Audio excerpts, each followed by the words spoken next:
Imagine walking up to a single tree and picking plums, peaches, apricots, nectarines, cherries, almonds, and even rare fruits like pluots and peacherines, all from the same trunk. It sounds like something out of a fairy tale. But thanks to the fascinating agricultural technique called grafting, this extraordinary phenomenon is very real and accessible. Grafting is an ancient art dating back over 4,000 years to early Chinese and Mesopotamian civilizations. In simple terms, it involves physically joining a branch, known as a scion, from one plant onto the trunk or a branch of another plant, called the rootstock.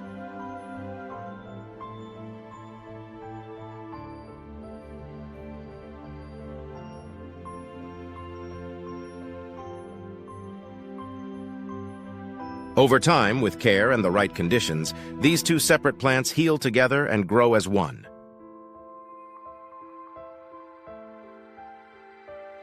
The secret to successful grafting lies in the biological compatibility between plants.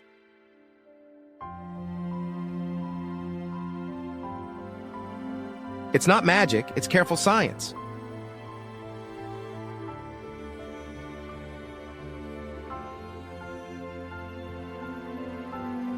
Trees from the same family or genus, such as members of the prunus family, plums, peaches, cherries, apricots, almonds, share enough genetic similarity that their vascular systems can fuse.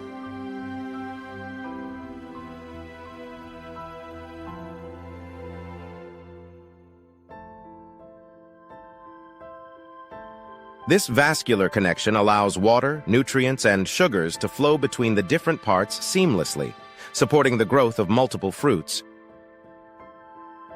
But why create a tree with 40 different fruits?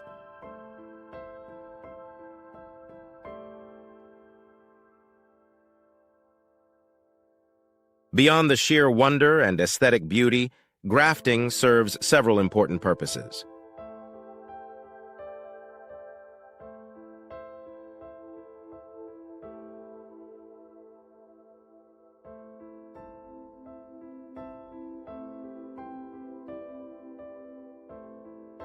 In urban environments where space is limited, a single multi-fruit tree can provide a variety of fresh fruits throughout different seasons, reducing the need for large orchards. It's also an essential tool for preserving rare and heritage varieties that might otherwise disappear.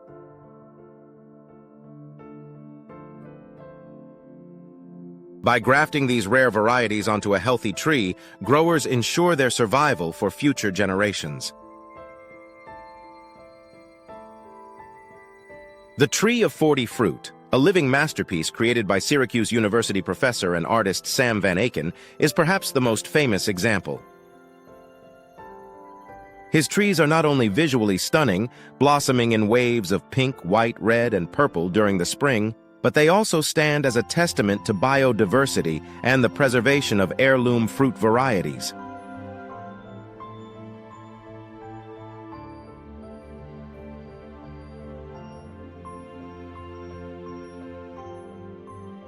The process itself is delicate.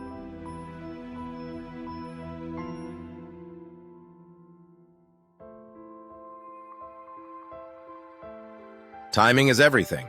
Most grafting is done during winter or early spring when the trees are dormant.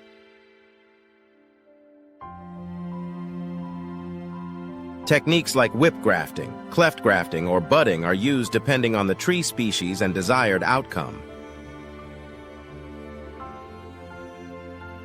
Precision cuts are made so that the cambium layers, the growing part of the trunk of both scion and rootstock, match up perfectly. They are then bound tightly together, often with grafting tape, and sometimes sealed with a grafting compound to prevent dehydration and infection. Over the coming weeks, plant hormones such as auxins encourage the growth of new tissues at the graft site, knitting the scion and rootstock into a single organism.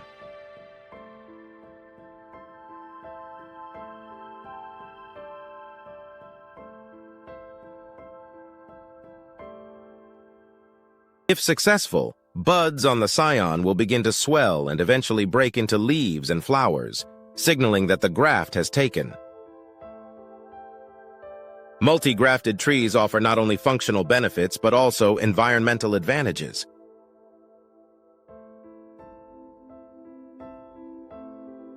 By planting fewer trees with greater variety, growers can reduce the spread of pests and diseases that often come from monoculture farming. It's a simple yet powerful strategy for resilient farming in a changing world.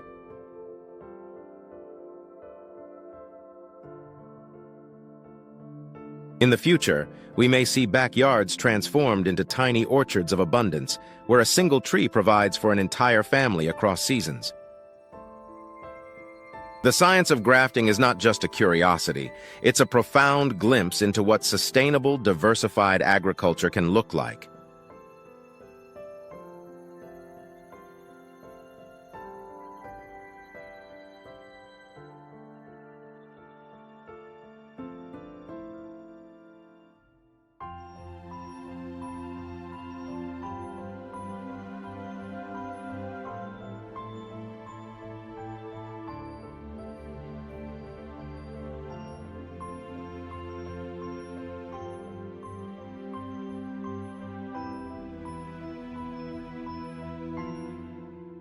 Now let's shift from fruit trees to a far less familiar but equally groundbreaking frontier in agriculture, the farming of insects for human consumption.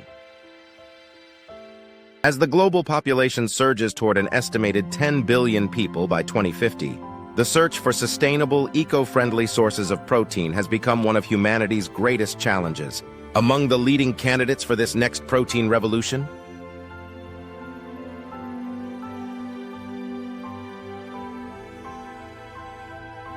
the unassuming mealworm?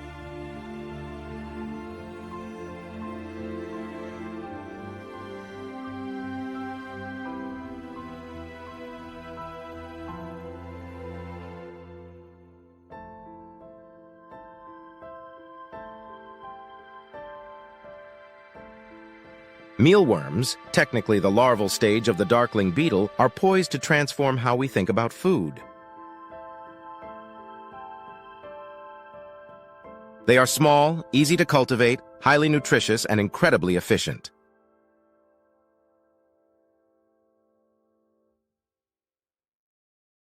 Compared to traditional livestock, mealworms require significantly less land, water, and feed.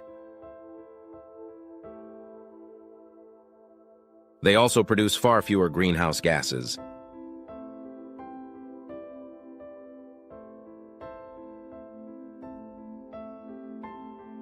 In other words, they offer a high return on investment with minimal environmental cost.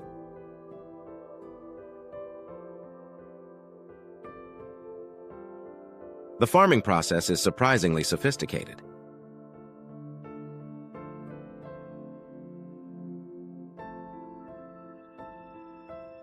Inside vast, climate-controlled facilities, trays stacked from floor to ceiling house millions of mealworms. These trays simulate the insect's natural habitat, dark, warm, and slightly humid.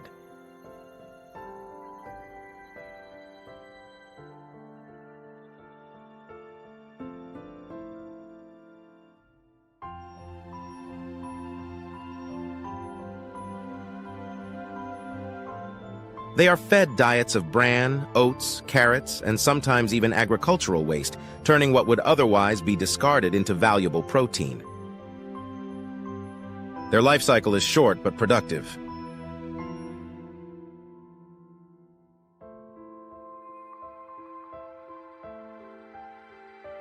After hatching from eggs, mealworms grow rapidly, reaching full size within 6 to 10 weeks.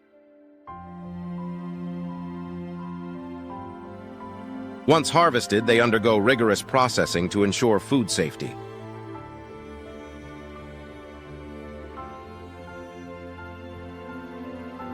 They are blanched to eliminate pathogens, then dried, and either ground into a fine powder or roasted whole.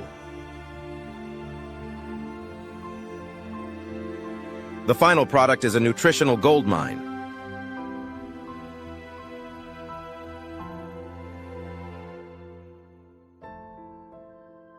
Mealworms boast up to 60% protein content by dry weight, making them an exceptional source of complete protein, containing all 9 essential amino acids.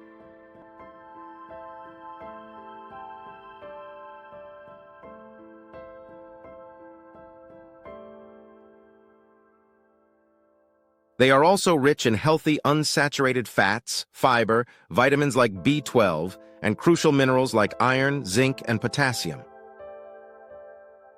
From a sustainability standpoint, the numbers are even more striking.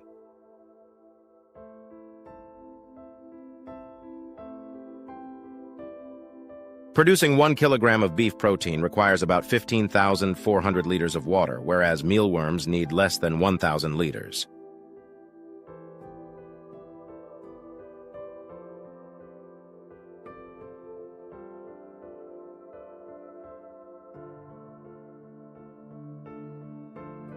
Land use is similarly skewed. A beef cow needs an average of 2 acres to live and grow, while the same space can produce millions of mealworms.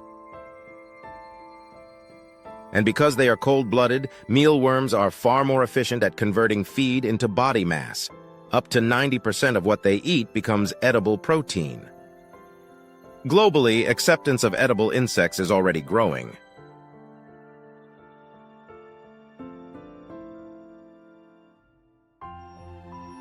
In Southeast Asia, Africa, and parts of South America, insects have been a traditional part of diets for centuries.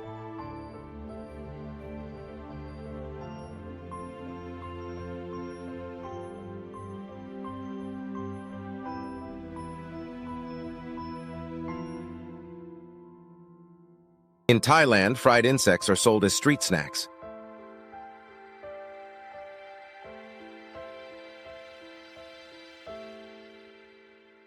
In Mexico, chapulines, grasshoppers, are a popular addition to tacos and stews.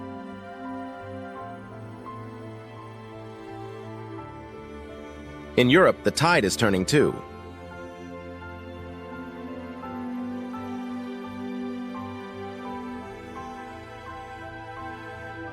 The European Union recently approved the sale of yellow mealworm larvae as a novel food, opening doors for companies to develop a wide range of insect-based products like protein bars, meat substitutes, pasta, and baked goods.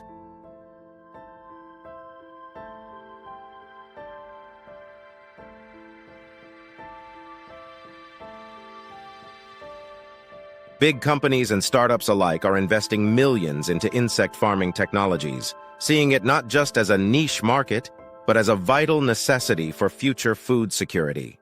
However, Western consumers still face a psychological barrier, known as the yuck factor.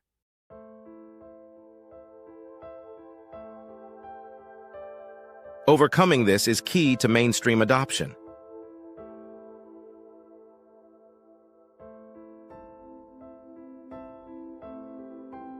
Marketing strategies have focused on incorporating insect protein into familiar foods, where the insects themselves are invisible. You're far more likely to find mealworm flour in a brownie or a smoothie mix than staring back at you from your plate.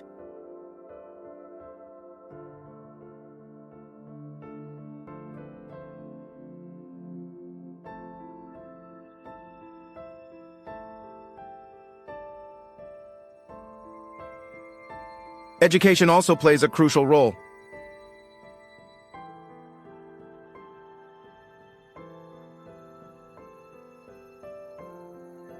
As people become more aware of the environmental toll of traditional meat production, the conversation around insect protein is shifting. In a world grappling with climate change, resource scarcity, and food insecurity, insects offer a lifeline, a high-protein, low-footprint solution to feed the future. It's not just about survival.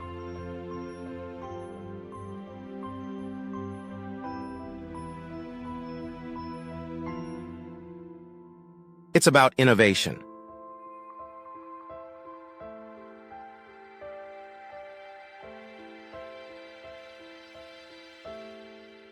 Scientists are exploring mealworm-derived proteins for use not only in food but also in pet food, animal feed, bioplastics, and even pharmaceuticals.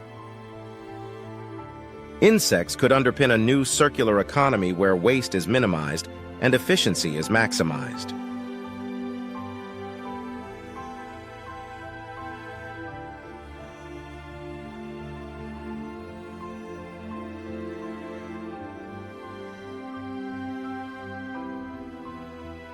Imagine a world where farming insects is as common as farming corn or raising chickens.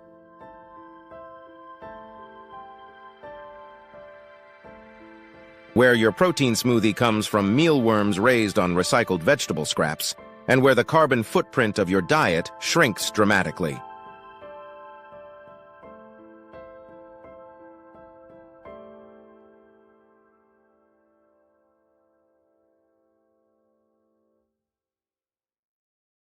The future of food is not in a far-off sci-fi future, it's happening now.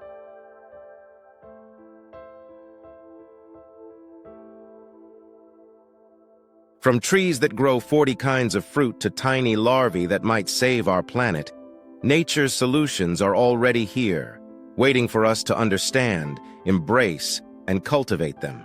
In the grand tapestry of agriculture, the next chapter is being written in grafted orchards and insect farms. And it's more fascinating and more hopeful than we ever imagined.